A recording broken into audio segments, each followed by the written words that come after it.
Allez, bonjour à tous, dans cette vidéo, on se retrouve pour faire une analyse concrète, la première de ma chaîne. J'ai partagé énormément de contenu théorique, plus de 80 vidéos sur le sujet, donc maintenant j'aimerais qu'on passe clairement à l'application, voir ce qui est faisable, voir concrètement comment, dans un premier temps, parce que c'est la première étape après la structuration, comment on trouve un bien rentable à vue d'œil, comment on peut se positionner sur un bien, comment on fait tout simplement un calcul de rentabilité, et comment on sait si un bien est potentiellement intéressant, si on peut enclencher une visite derrière, faire venir des artisans pour chiffrer le devis travaux, etc., etc. Donc pour ça, je vous ai pris un cas concret, un cas que j'avais repéré. Actuellement, je suis sur d'autres projets, donc en termes d'encours bancaire, en termes de stratégie, c'est pas tout à fait le bien que je cible. J'en ai déjà ciblé un autre dans la même ville, donc c'est pas tout à fait intéressant maintenant. Et j'ai déjà 4 opérations en cours, ça fait beaucoup en ce moment. Donc je me calme un peu. Celle-ci, je la verrai plutôt pour une opération de marchand de biens, ce qui est totalement autre chose. Mais en tout cas, ça va vous permettre de voir comment j'analyse un bien, comment je repère si le bien concrètement est rentable ou non, et comment je fais mes calculs ensuite de rentabilité. Donc, dans un premier temps, vous allez faire vos recherches sur le bon coin, vous allez trouver des annonces, et vous allez commencer par regarder le prix au mètre carré. Le prix au mètre carré, c'est très très important, parce que ça va vous donner une indication de si oui ou non le bien est en dessous de la médiane et en dessous de la moyenne de ce qui se vend sur la ville en question, voire sur le quartier, sur le secteur. Donc là, typiquement, on est sur une ville qui, pour bien la connaître, se vend aux alentours des 1700 à 2000 euros du mètre carré pour des biens déjà rénovés. Donc, alors rénové de manière assez standard, sans meubles à l'intérieur, voilà, quelque chose de, un bien nu, mais un bien voilà rénové de bonne qualité, donc ce qui n'est pas excessivement cher. Et ça peut être le genre de zone qu'on recherche. Alors attention, ça peut être un piège aussi, ça peut être une ville totalement morte, ce qui n'est pas le cas de celle-ci, mais en tout cas, ça peut vous donner des idées. Donc, l'idée, c'est de regarder le prix au mètre carré. Là, on voit qu'on est à quasiment à moitié moins inférieur au prix médian du secteur, donc on sait que potentiellement, ça peut être une super opportunité. Après, attention, bien sûr, au piège. Donc, en fait, quand je vous dis qu'on peut repérer un bien à vue d'œil, c'est que vous regardez le prix au mètre carré, vous filtrez de cette manière-là. Quand vous voyez que c'est légèrement au-dessus, que le logement est un peu dans son jus, parce que vous avez filtré, vous avez trié par DPE, par les DPE F ou G pour pouvoir faire des travaux de rénovation et de rénovation énergétique, et ben vous allez avoir certaines recherches et vous dites, bon bah là ok, peut-être le bien il était à 2300 pour une moyenne à 2000, il y a peut-être moyen de négocier un peu, mais s'il y a trop de travaux à faire, ça va être compliqué, donc vous jaugez comme ça, en tout cas visez avant tout les biens qui sont déjà à un prix inférieur au mètre carré, ça filtrera très largement votre recherche et ça fera un effet d'entonnoir, ça vous emmènera tout de suite vers les biens très intéressants. Donc, celui-ci m'a sauté aux yeux, ça fait très longtemps qu'il est en vente, très longtemps que je suis dessus, j'ai déjà effectué des visites dedans, donc je le connais assez bien, et moi ça me permet de pouvoir vous partager ça en détail. Donc, dans un premier temps, on va s'attarder sur les photos. Alors là, on voit qu'il n'y a pas beaucoup de photos, moi je connais le bien, c'est une maison qui était, dont la toiture a été refaite récemment, dont la façade également a été refaite, qui est plutôt bien située dans la ville, et qui, malgré le fait qu'il soit dans son jus, donc voilà, on voit une décoration assez années 70-90 avec les plafonds en polystyrène. Le logement est assez sain dans son ensemble. Donc, même si le prix est faible au mètre carré, on va pas avoir des travaux énormes à faire et on repart sur une base saine, ce qui est toujours préférable quand on fait des travaux d'ampleur, parce que là, je vous montrerai, il y a quand même énormément de travaux à faire. Donc, on regarde les photos, on voit à peu près l'état du bien. Voilà, ça n'a pas l'air trop dégueulasse comme ça, à première vue. Et ensuite, on va regarder tout ce qui concerne l'annonce. Donc, classe énergétique, on voit que c'est du G. Donc, effectivement, c'est ce qu'on recherche. On recherche une amélioration du DPE, rénovation plus rénovation énergétique. On va créer de la valeur dans le bien, tout simplement. Ensuite, on va regarder tout ce qui concerne les différentes caractéristiques du bien. Donc, bien évidemment, on est dans l'ancien, c'est une maison de ville, année de construction 1900, elle doit dater même d'avant, à mon avis.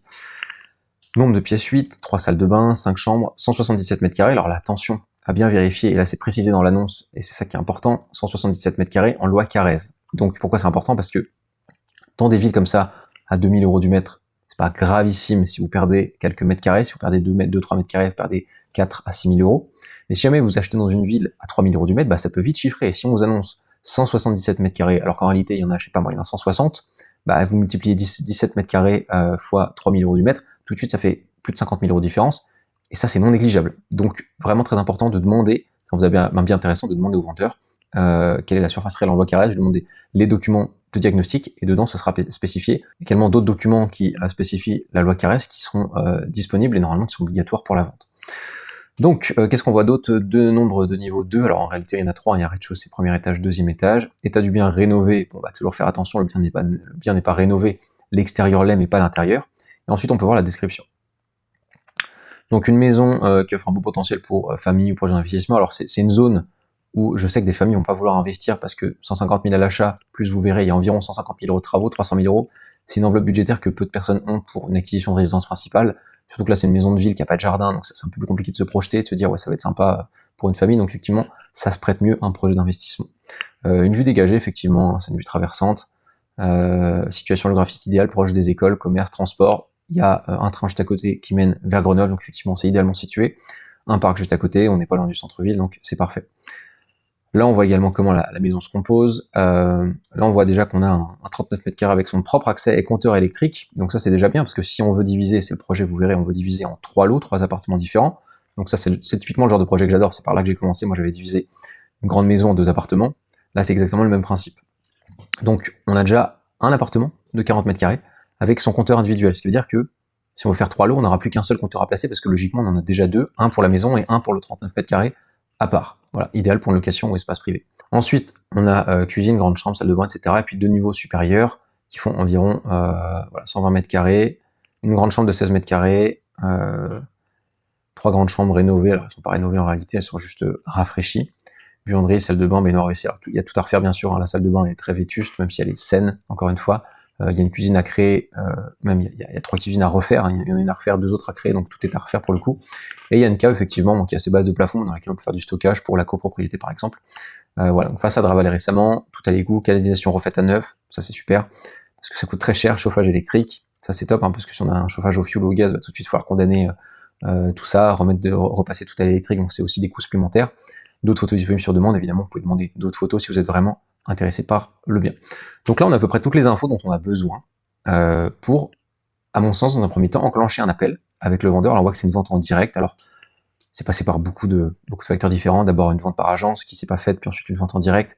Souvent, comme ça, c'est quand il y a plusieurs vendeurs, quand c'est des problèmes de famille, et quand c'est difficile à régler. Là, ce que vous faites, c'est que vous appelez, vous demandez toutes les informations qui vous manquent, et ensuite vous allez visiter le bien, et idéalement avec un artisan. Moi, je l'ai déjà fait de mon côté. J'ai déjà chiffré les travaux qu'il y avait à faire dans le bien. L'idée dans cette vidéo, c'est surtout vous montrer comment on fait un calcul une fois qu'on a tout, une fois qu'on a les travaux, une fois qu'on a le prix du bien. Alors d'ailleurs, le prix du bien, on le verra, c'est vraiment la dernière chose à regarder. Partez du principe que le prix c'est X euros. On ne connaît pas le prix, on s'en fiche. Nous, tout ce qu'on veut, c'est tout ce qui gravite autour. Les charges, les travaux, et combien ça va nous coûter finalement tout le reste, les frais de notaire, l'apport éventuel, etc. Et à partir de là, on pourra calibrer notre prix max, notre prix plafond à l'achat. Et c'est comme ça qu'on peut acheter au bon prix et faire une bonne affaire. Là, c'est déjà une bonne affaire, mais il y a quand même beaucoup de travaux. Donc bien évidemment, s'il y a 150 000 euros de travaux, pour 177 mètres carrés, bah, ça fait 850. On achète 850 euros du mètre carré, on fait 850 euros de travaux par mètre carré, et donc à la fin on va être sur 1700 euros du mètre, qui va être un peu en dessous du prix médian encore une fois du secteur, mais il va y avoir les frais de notaire qu'il faut ajouter, il va y avoir toutes les charges, etc. Donc ça peut être ok dans un premier temps, mais on va voir ça juste après. On se retrouve donc sur la synthèse locative pour voir un peu tous les chiffrages et comment on sait qu'un bien est rentable et comment on sait qu'on peut se positionner dessus et remettre une offre de manière sécuritaire. Donc là, j'ai laissé le prix dans un premier temps à 150, même si on pourrait très bien partir de 0, mais au moins ça permet de nous donner les chiffres automatiques par la suite. Donc, on achète 150 000. Frais de notaire sont calculés à environ 7,58%, donc on a 12 000 euros de frais de notaire. J'ai chiffré à peu près 150 000 euros de travaux pour refaire 3 appartements à neuf, en partant de 0, vraiment en reclosant tout, en faisant des belles pièces, des beaux T3, avec des cuisines, salles de bain neuves, etc. Les frais bancaires estimés à 2250, ça peut être moins, ça peut être plus, mais généralement ça va coûter 2-3 000 euros dans l'ensemble. Le mobilier, ça bien sûr, c'est à part, c'est vous qui allez le faire. Bon là j'ai chiffré 5 000 euros de mobilier par appartement, c'est à peu près ce que ça coûte pour des T3, si vous en sortez bien, hors cuisine, hein, j'entends bien. Et donc là on a le total à financer, un peu plus de 300 000 euros pour l'opération. Vous avez le taux actuel, 3,5, avec l'assurance, et alors c'est la valorisation annuelle du bien, mais on s'en servira pas dans l'exemple, c'est vraiment pour vous montrer ce qui vous reste dans la poche, et pour vous montrer comment on est en cash flow positif, et comment on évite l'effort d'épargne tous les mois dans le projet.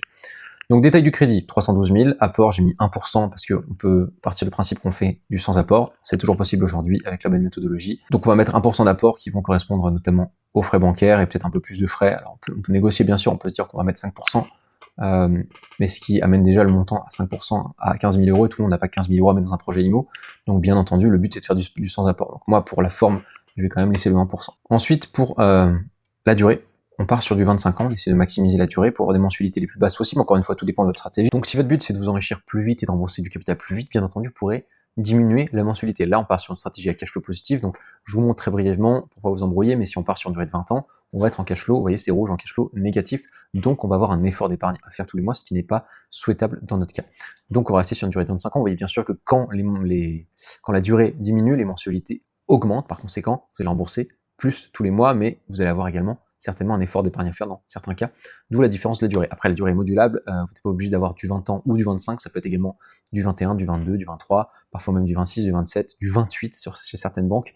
Vous allez pouvoir également chercher du différé pour pouvoir anticiper toute votre phase de travaux. Bref, je ne détaille pas ça ici, il y a plein d'autres vidéos sur ma chaîne qui sont disponibles pour ça. Donc, vous voyez que c'est très simple, on a tout en notre possession, on a le prix d'acquisition, les travaux qu'on a fait chiffrer par l'artisan, on a l'estimatif de l'apport qu'on va faire, la durée, le taux, et avec ça, on a des mensualités. Ensuite, on passe au calcul des loyers après travaux. Donc là, je suis parti sur une base très simple, à savoir qu'on avait 177 mètres en loi Carrez, après travaux, donc avec les paliers à créer obligatoires pour le premier et le deuxième étage, avec le recloisonnement, avec l'isolation à faire pour améliorer le DPE, on va perdre quelques mètres carrés. Donc ça, on le provisionne, et au lieu des 177 mètres carrés initiaux, on va peut-être avoir 150, 160 mètres carrés à l'arrivée. Donc on va avoir au rez-de-chaussée, ça se loue toujours un peu moins cher, on va avoir un appartement un peu plus petit qu'on va louer 600 € par mois. Au premier étage, c'est là où ça se loue mieux, on va avoir un grand appartement T3 qu'on va louer 725 € par mois, en meublé toujours. Et enfin, au deuxième, un autre appartement T3 également, à 675 € par mois. Résultat, on loue au total les 3 appartements 2000 € par mois. On voit déjà qu'il y a un delta qui existe entre la mensualité de crédit et les loyers. Donc déjà, les loyers couvrent à minima le crédit bancaire. Maintenant, on va voir le plus important pour être sûr d'avoir le fin mot de l'histoire, sans se tromper, les charges. Donc première charge très importante, qui est la première à demander, qui sera très souvent mentionnée, c'est la taxe foncière. Là actuellement elle est d'environ 1400-1500 €. Bien évidemment, lorsque vous allez faire une division de biens, elle pourra varier à la baisse ou à la hausse selon la surface de vos biens, de vos appartements, mais on va rester sur cette base-là, en tout cas ça ne va pas énormément changer la donne. Ensuite, gros point positif, quand vous achetez une maison à diviser par exemple, ou un immeuble de rapport, en monopropriété, vous n'allez pas avoir de charge de copro parce que vous êtes le seul gérant. Alors bien sûr, tout ce qui est gros œuvres, travaux de rénovation, rafraîchissement des communs, etc., ce sera à votre charge. Mais en tout cas, en l'état, vous n'allez pas avoir de charge de copro délirante, d'appel de fonds, d'assemblée générale à organiser. C'est de l'administratif en moins, c'est des charges énormes parfois en moins. Et tout ça, c'est une base beaucoup plus sereine pour pouvoir démarrer. Donc charge de copro, on met 0. Ensuite, assurance PNO, c'est l'assurance propriétaire non occupant, c'est lorsque vous n'êtes pas locataire, lorsque vous n'habitez pas le bien. On peut raisonnablement compter 130 € par appartement, ce qui nous fait environ 400 € au total. Ça peut varier plus ou moins, alors bien entendu, n'allez pas chercher les assurances les moins chères pour pouvoir gagner un peu plus de cash flow. Allez chercher quand même des assurances qui vous sécurisent sur tout ce qui est essentiel, à savoir les dégâts des eaux, les incendies, bris de glace, etc. Mais voilà, en tout cas 400 € pour moi c'est raisonnable pour 3 appartements. Ensuite on a mis un peu de GLI, garantie loyer impayé. Alors ça c'est si vous voulez vraiment être tranquille d'esprit. Je vous rappelle que les impayés représentent 2 à 3% du parc locatif français, ce qui n'est pas énorme, mais vous n'êtes jamais à l'abri que même en ayant bien fait les choses, même en ayant bien sélectionné vos locataires, ça vous arrive. Bien sûr, il y a énormément de moyens de se protéger et la garantie loyer impayé en est un, comme la garantie visale à laquelle certains locataires peuvent être éligibles et ce sera à vous de leur demander. Donc, je suis parti sur 800 €, ce qui est tout à fait raisonnable et on verra que ça fera pas une grande différence si je les enlève après. Enfin, dernière charge, donc on a le crédit bien sûr, dernière charge, la comptabilité. Là, je suis parti sur une comptabilité en LMNP, loueur meublé non professionnel, en nom propre donc. Je me suis basé sur ce que moi je paye. Je suis chez JD2M, je déclare mon meublé, c'est environ 600 € pour le premier bien, 120 € pour les suivants, donc on peut partir sur une base de 850 €. Prenez pour fait que 3 appartements, ce sera à minima 650-700 € et ensuite jusqu'à 1000-1200 €, donc j'ai pris la moyenne, 850 €, c'est tout à fait raisonnable. Et donc on voit quoi? On voit qu'on est en cash flow mensuel positif et cash flow estimatif annuel à 1000 €, ce qui va nous permettre de constituer une trésorerie de sécurité pour pouvoir pallier les imprévus, les rénovations, les rafraîchissements à faire, les impayés éventuels, etc., etc. Donc on voit par exemple si on enlève la garantie loyer impayé, c'est une tranquillité d'esprit en moins, mais voilà, on gagne quand même un peu de cash flow positif, ce qui est pas déconnant. Donc vous voyez que dans l'ensemble c'est quand même très simple de savoir si oui ou non un bien est rentable. Une fois que vous avez le prix du bien, le prix des travaux, l'apport que vous allez mettre, le taux, votre durée d'emprunt, vous allez faire l'estimation aussi de combien vous allez pouvoir louer après travaux. Pour ça, il y a énormément d'outils qui existent, le ministère de l'Intérieur, Se Loger, Meilleurs Agents, etc. Vous faites votre étude de secteur, votre étude de marché, et puis ensuite vous provisionnez, si vous faites du meublé ou du nu, ce sera plus ou moins élevé. Vous prenez une petite marge de sécurité bien sûr, mais si vous faites bien les choses, vous pouvez également prétendre à louer plus cher parce que votre bien sera différenciant par rapport à tout ce qui se loue sur le marché. Beaucoup de biens sont très peu qualitatifs, il y a des mauvaises annonces, des mauvaises photos, des biens délabrés, de très mauvaise qualité, donc vous n'aurez aucun mal à vous différencier du reste et à louer beaucoup plus cher que la moyenne. Ensuite, vous avez tout le détail des charges, très important à avoir, Et une fois que vous avez toutes les données, simplement, c'est des chiffres à rentrer dans les cases. D'ailleurs, si vous voulez ce tableur, je vous invite à m'envoyer un message WhatsApp. Je vous l'enverrai avec grand plaisir. Je verrai également si je peux vous aider sur votre projet. On pourra en discuter ensemble. Vous pouvez également rejoindre le canal WhatsApp sur lequel je partage ce genre de contenu, ce genre de document qui vous sera très utile dans votre parcours d'investisseur. Alors, dernière chose que je voulais voir avant qu'on se quitte, quand je disais tout à l'heure que le prix du bien, ça peut être X, c'est-à-dire une inconnue, eh ben, admettons que pendant le chiffrage travaux avec un artisan, vous en ayez eu pour 175 000 € de travaux. Qu'est-ce qu'on va marquer? Qu'on est en cash flow négatif. Alors forcément, si on est en cash flow négatif, c'est pas souhaitable, on ne veut pas faire d'efforts d'épargne, même 40 € par mois, on va dire que ça ne nous convient pas. On va se dire, ok, j'ai 175 000 € de travaux, même peut-être qu'on a provisionné une petite marge, donc peut-être qu'on va en avoir pour 185 000 si il y a des dépassements, et ça arrive. Dans 90% des cas, vous aurez des dépassements sur vos travaux, donc prenez toujours une marge de sécurité. Et là, on voit qu'on est vraiment en cash flow négatif de quasiment 100 €, et c'est pas du tout ce qu'on veut. Donc on se dit à partir de là, quel est le prix plafond auquel on pourra proposer une offre qui nous permettra d'être à minima à l'équilibre? Et bien là, tout simplement, vous partez de 0, comme si vous ne connaissiez pas le prix c'est X, vous dites, on va tester peut-être, 130 000, et à 130 000 €, on voit qu'on repasse en cash flow positif. On peut peut-être se dire, allez, c'est quoi le prix max auquel on peut monter? Voilà, 133 000 €, on arrive quasiment à l'équilibre, quasiment à 0. Donc on se dit, à partir de 133 000 €, c'est le prix max que je suis prêt à payer pour arriver à l'équilibre en termes de cash flow. Bien sûr, pour optimiser par la suite les loyers, louer 10 € plus cher chaque appartement, ne serait-ce que 10 €, ça vous fait 30 € de plus et vous arrivez à 30 € de cash flow. Donc, c'est tout simple. Vraiment, c'est des chiffres, c'est du calcul basique. Vous prenez le problème à l'envers, vous avez le détail du crédit, des loyers, des travaux et des charges. Vous allez définir un prix plafond et ensuite vous allez faire une offre légèrement en dessous. Par exemple, si c'est 133 000 dans notre exemple, on fait une offre à 120 000 en se disant peut-être que le vendeur va nous faire une contre-offre à 140, et peut-être qu'on va remonter à 130 et puis il va demander 135. On dit allez, on maintient à 130, il va dire ok, j'accepte 130, et puis comme ça, vous êtes en cash flow positif, vous êtes sécurisé sur votre encours bancaire, c'est votre capacité à rembourser le prêt sans avoir à mettre de l'argent dans votre poche, et c'est le plus essentiel quand on investit. Voilà, maintenant tu as absolument toutes les clés pour pouvoir reconnaître un bien rentable, savoir faire le calcul. Si jamais tu souhaites qu'on étudie ta problématique ensemble, que je te donne des clés pour pouvoir aller plus loin, je t'invite tout simplement à m'envoyer un message privé sur WhatsApp. Le lien est en description, tu peux également rejoindre le canal sur lequel je partage du contenu exclusif sur l'immobilier, des vocaux, des vidéos, des documents comme celui-ci qui te permettront d'aller beaucoup plus loin et beaucoup plus vite dans ton parcours d'investisseur immobilier locatif. Sur ce, je te souhaite de passer une très bonne journée, on se dit à la prochaine.